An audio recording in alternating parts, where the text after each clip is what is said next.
Billah walhamdulillah wa la ilaha illallah wallahu akbar. Today we're continuing again with chapter 25, Al-Furqan.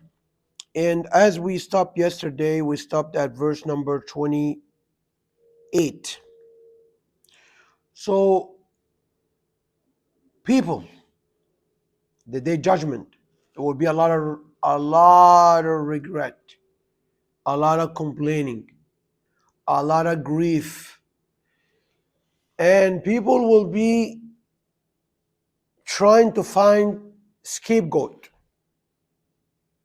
Somebody's going to say, oh, it's my friend. Somebody would say, oh, it's the devil. Somebody would say, oh, it was my husband. Somebody would say, everybody's trying to find somebody. So Allah subhanahu wa ta'ala will take that in consideration. But unfortunately, each one of us have a brain and have the ability to think and have the ability to choose what's right and what's wrong. And all these excuses will not be accepted unless you're crazy or insane. At that point, you won't be held accountable.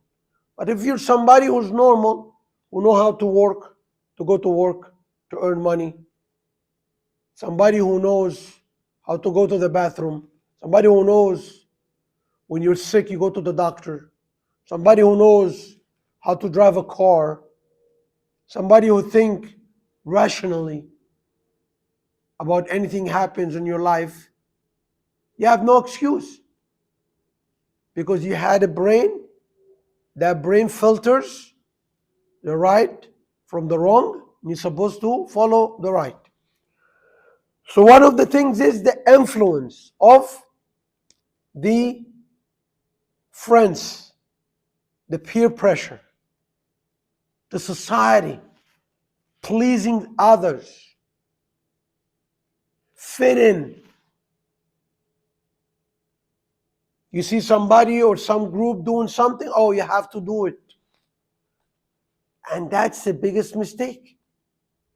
Because you, at the end, these people who follow or do or imitate a group of people, what's going to happen? They will regret it. And you see a lot of Muslims coming from their countries, all these Muslim countries, Bangladesh, Pakistan, Egypt, all these, Jordan, Palestine. And when they come to the United States,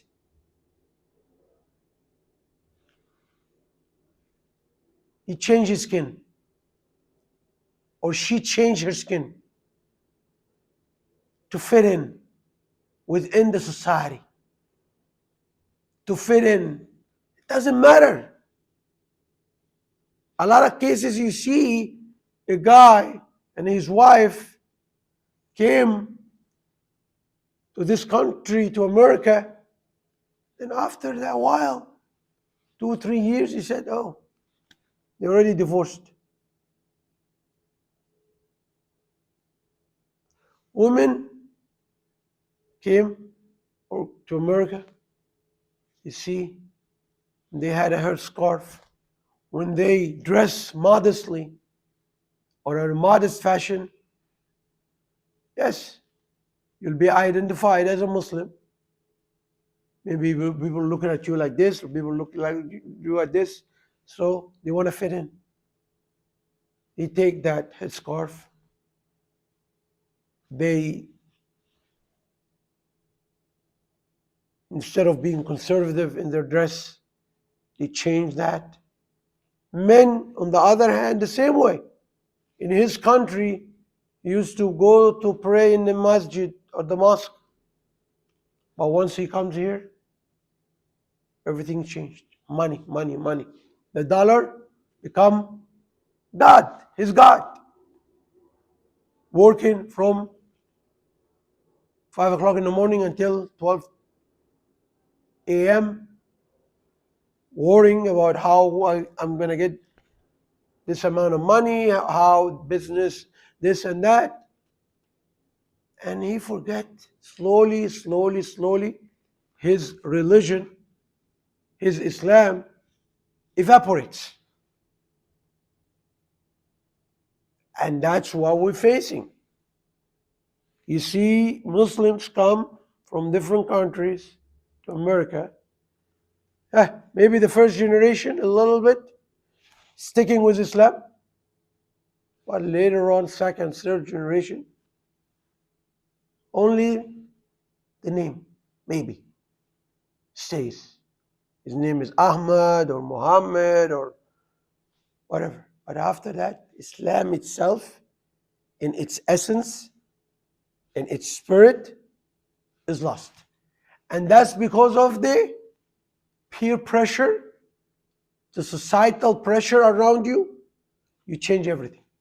And that's why once you take, yes, the society here in America has great and beautiful things to take. Discipline, following the law, being honest, being trustworthy are great things you're supposed to take from this society. But on the other hand, the filth of the society you're supposed totally to avoid.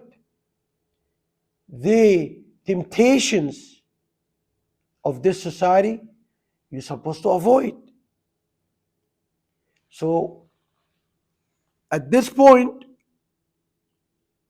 Islam, your Islamic character, your Islamic appearance, your Islamic practice in terms of coming to the masjid or to coming to the mosque and praying in congregation. And then the biggest thing was going to come, which is the verses are coming, the Quran. And we'll see the complaint about the Prophet Muhammad ﷺ. So, لَقَدْ أَضَلَّنِي عَنِ الذِّكْرِ. The friend, the society, the environment, the workplace. If you get married to an American and she doesn't accept Islam and she's so immersed in American society or so on and so forth, taking you away. So everybody who took a friend, who deviated him from the true path, he will say, لَقَدْ أَضَلَّنِي. He misguided me. عَنِ الذِّكْرِ. He misguided me. He got me away from the remembrance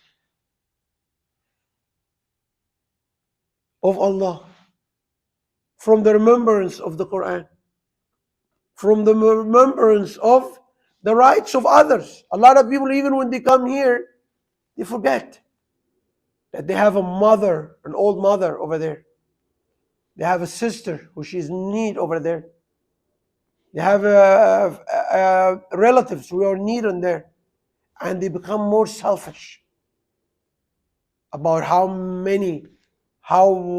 big or how expensive a car I should have, how expensive a house I should have. So the friend, the society, the environment can get you totally away from the Islam, the Quran, the Sunnah, what the Prophet Muhammad ﷺ, peace be upon him, used to do, his actions, his sayings, his way of living.